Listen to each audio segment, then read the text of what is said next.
The day that you start living your life according to everybody else's opinion is the beginning of the end. Most of y'all don't actually know your self-worth. You don't know your self-value. So you're like a vulnerable little child. You're shaking, and it's like, everybody loves me this week, so I love me this week. Next week, it drops. So now you're running around insecure and not loving yourself, sad and depressed, based on the feedback, the responses, and the energy that the rest of the world is giving you. But have you ever considered the reason why you're going in circles is because you never stop to consider, have I ever checked my circle? Someone say, check your circle. I love me. So the day that you decide to stop loving me, I'm not gonna love myself any less. I believe in me. If you stop believing in me, I'm not gonna believe in myself any less. If you believe that I'm irrelevant, because you think or believe that about me, it doesn't mean that I'm gonna believe it about myself. A person of character doesn't care if you discover their private life. If you are afraid that I may find out about your private life, you have no character. You are a character. The day that you allow the opinions of the outside world to dictate the way you feel about yourself, it is the beginning of the end of you living a blessed and self-loving, secure life. Friend, listen to me loud and clear. Do not pick your friends that are enabling you. Pick some friends who empower you. Love yourself, believe in yourself, independent of the validation of the world. Have opinions and feelings about yourself, independent of the feedback. Why you gotta have somebody calling you beautiful every day in order for you to feel beautiful? Do you believe that you're beautiful, or do you only believe you're beautiful when other people say that you're beautiful? Self-love is the cure to self-hate. A truly courageous person is not afraid of what might or might not happen next week or next year. He fears not making the most of every moment today. A truly courageous person fears making appearances more important than realities, making impressions more important than communication. Think about something that you'd like to have, or something you'd like to create for you or your family. I want you to hold this thought in mind. Now, one of the first things I want you to do is don't worry about the inner conversation that you're going to have. Don't worry about how you're going to do it. That's going to come. You're going to develop a plan of action. You will find the way. You'll become the kind of person that can attract the people, the resources, in order to make... You already know how much you're going to make. You already know how far you can go. You're in a dead-end position. It erodes your self-esteem. It lowers your sense of yourself. It creates an emptiness in you. So I say that your life is worth finding. Don't be so obsessed with them. Be obsessed with your own reality TV program called Your Own Life, right? How about the news? All the time they're trying to distract us. I'm not saying don't know about them, but it's such a convenient escape from the work. What it takes to win is not worrying about all that stuff. That should be the background noise. How do we increase our self-esteem? You have to begin to fortify yourself. I believe that you have to begin to consciously monitor your inner conversation and start talking to yourself. Start building yourself up. Sometimes the only good things you will hear about you are the things that you say to you. It's something in me that says, I need to do this. So that's the first voice. But we've trained ourselves to ignore this voice and listen to the second voice that I believe is a collection of the average society. It's what we learned. It's the practical voice, the should voice. Whenever you say I should do, where are you getting that from? What society says. But we forget society's kind of crazy. Like, why are we using them as the bellwether that we should get our advice from, right? 52 is the age at which a man's philosophy is fully formed. But it's okay to run a little behind schedule as long as you recognize it and do something about it. And you don't need volumes of books or the library in order to create a personal philosophy. You can do that anywhere. You can do it right here. So this first voice goes, I think we should do this. And we go right to this voice that says why we shouldn't. So for instance, there's many people that feel guilty about something. If you actually go to your heart, you can understand at a true level why you could have done something like that. Everyone can. But what causes our pain is trying to get society to understand why we did something. But the collective society isn't at a consciousness where they've forgiven themselves for anything. So there's a lot of judgment you'll look at in yourself if you look at yourself through society's eyes.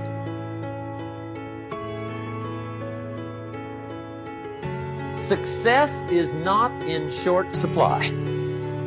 It isn't rationed, and you stepped up to the window and it was all gone. No, no, no. It's like an ocean here. Now, if that's true, what's the problem? Well, some people go to the ocean with a teaspoon.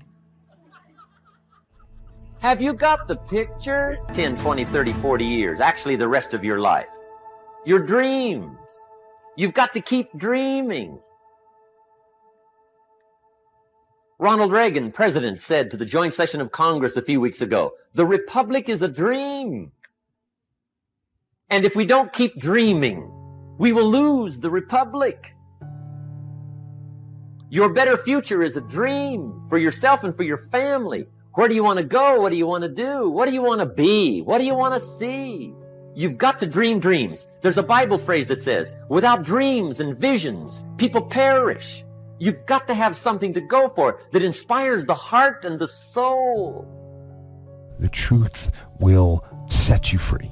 The truth will stand, and the truth will deliver you from procrastination and laziness and the downward spiral that comes with a lack of discipline. Character is the dedication to a set of standards. What are your standards that you've set for your life? I will never violate my standards. You got to say that every day. I do not tell lies. That's a standard. So don't believe the lies, believe the truth. And the truth is, you have time. You have the skill, you have the knowledge and the discipline to get it done. Yet in life, outside of that one area, most of us are worried about suffering. We're afraid of it. When we're suffering and sacrificing, we wonder whether it's worth it. We wonder whether we're supposed to. We wonder whether sacrifice or setbacks or suffering is a sign it's not our real dream, don't we? If you really want to develop the power of positive thinking as a habit, as a lifestyle, as a strategy for success, then decide right now to find something to appreciate from any seemingly negative person or situation, and develop the habit of giving compliments. See, at the gym, you'd never think, oh, I'm going through some pain and discomfort. This must be a sign I shouldn't be at the gym. You'd never think that. It goes with the territory. Everyone knows this. Build a bicep or a tricep or a chest or legs. You have to break it down, suffer and sacrifice for it to grow. The indication of the pain and sacrifice and sweat. Don't you feel better at the gym? So in that area, we all know to the extent we suffer and sacrifice is to the extent we grow. And your body is a metaphor for the rest of your life. See, if you really want to have some more positive feelings in your life, you got to keep focusing on what's right. You got to get curious. And most importantly, you got to find something to appreciate even in the tough times. Because in reality, as we've talked about so often before, the toughest times in your life sometimes provide you with the real resources to change your life.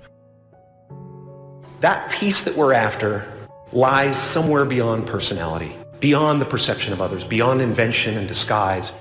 Your need for acceptance can make you invisible in this world.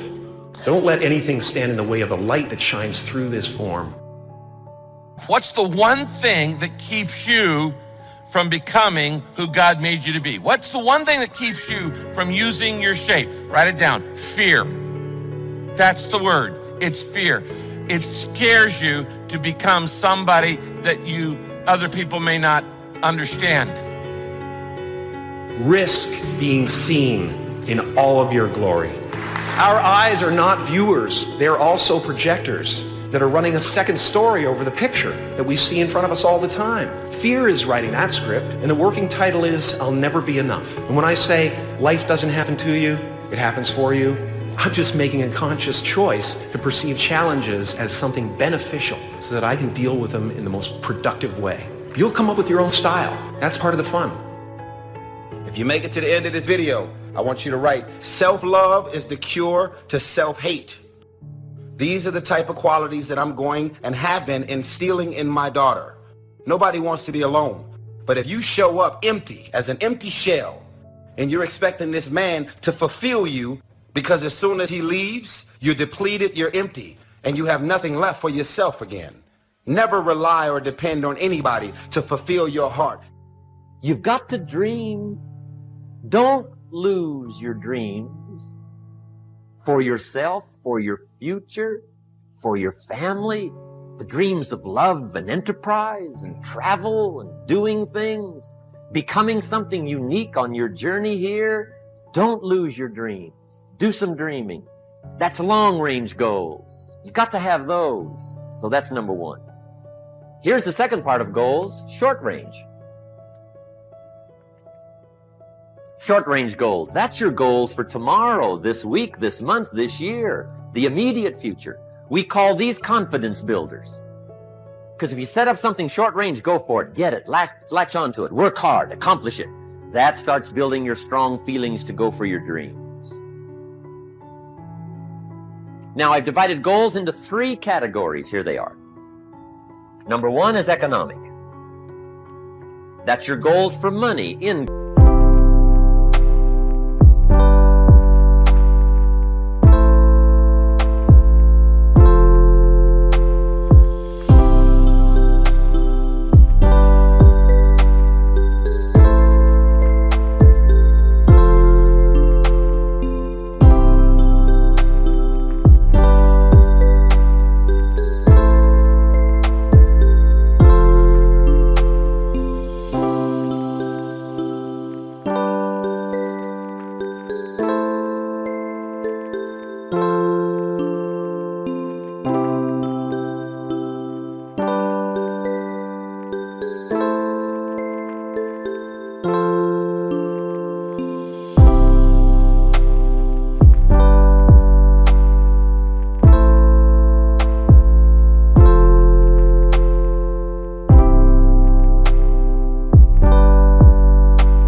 Business, profits, production, economics. Make sure you've got your economics well planned. Economics plays a major role in everybody's life. Economics is major, which means it ought to be meticulously well planned for tomorrow, this week, this month, this year, long range. What if you asked somebody tomorrow if you could see their meticulously well planned list of economic goals? What would they probably say? They say, you some kind of a nut? You must be weird. Hey, I found out what success is. Success is doing what the failures won't do.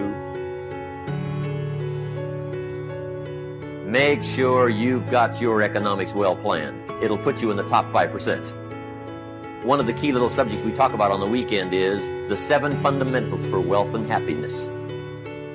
And that's one of them, well-planned economics. It's a fundamental if you want to do well. Join the top 5%. Anybody in this room can join the top 5%, if you will. Now here's the second category of goals, things. Make a list of the things you want. And on my list of things, now I put everything. Little things as well as major things. Doesn't matter how small it is, it goes on my list. I used to just put major things, cars, homes. I don't do that anymore. I now load my list with everything. Everything. And the reason is, part of the fun of having a list is checking it off. That's it. Boy, at the end of the day, if you can go, got it, got it, got it, got it, got it, got it, whatever it is, right? You get into the habit. So load up your list, the things you want. Now, when you check off something major, celebrate. That's an important point to me. Celebrate your achievements. Live it up. Have a party when you reach something you've worked for a while. See, we all grow from two experiences. One is called the pain of losing. The other one is called the joy of winning. We need both of them. Amplify them as much as you can, which also means make losing painful. If you set up something, fooled around, didn't get it, put it on yourself. On the other side, if you did get it, congratulate yourself. Self-congratulations is a sign of maturity. Seeking congratulations is a sign of immaturity. But hey, winning and losing, see, that's what it's all about. That's the name of the game. Now, some people lead such mediocre lives, at the end of the day, they don't know whether they're winning or losing. They got no clue. Guy's just going through the day with his fingers crossed. There's a better way. Okay, here's the third category of goals, personal development. Put those goals together, personal development goals. That's your goals to be stronger, more decisive, be a speaker, be a leader, learn a language, all kinds of skills. Okay, the whole weekend seminar was designed to improve all your skills so that you walk away more skillful. And that's what you want, the personal development skills. That's what attracts, that's what brings good things to your life, the person you become more skillful. Now, this is quite a package to work on. Economics, things, personal development. For tomorrow, this week, this month, this year, long range. Okay, that'll get you started. Now, here's the simple formula for setting goals. It goes like this. A, work on your goals. That's step one. Work on them. And I put the word work there deliberately. Setting goals is plain hard work. I don't want to kid you. We haven't come here tonight to kid each other. It's work. I know it's work. That's why a lot of people just let it slide. It's work. Many people work hard on their job, but they don't work hard on their future. They just let that slide. And the work involved is making plans. I know most people don't. I understand that, but don't let that...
Guy says, well, yeah, you work where I work, but the time you struggle home, it's late. You got to eat a bite of supper, watch a little TV, get to bed. You can't sit up half the night. Plan, plan, plan. And the guy's behind. Good worker, hard worker, sincere. But you got to be better than sincere, working hard. You got to be better than a good worker. You got to be a good planner. Somebody once wisely said, the people who fail to plan are planning to fail. Well said. So work on your goals. Here's step 2. Write your goals down. That's so important. I teach my staff around the world, put your goals in your journal. Because one of the major people you want to study is yourself. So here's the list of goals I put together 3 weeks ago. Here's the list of goals I put together 2 years ago. Here's some of the changes I made, rearrangement of my priorities. I scratched these off, I put these on, I've gotten these. Study your accomplishments, study what your desires are. Put them on paper, write them down. Here's another reason for writing your goals down. It shows you're serious about doing better. And to do better, you gotta get serious. You don't have to be grim, but you must be serious.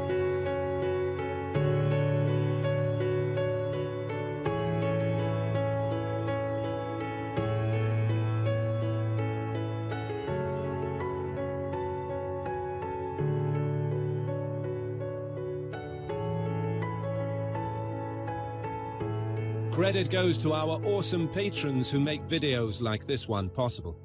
Consider joining them to support our work. You can also support us by subscribing to our channel and clicking the bell button to get notified when our new videos are released. And as always, thank you for watching.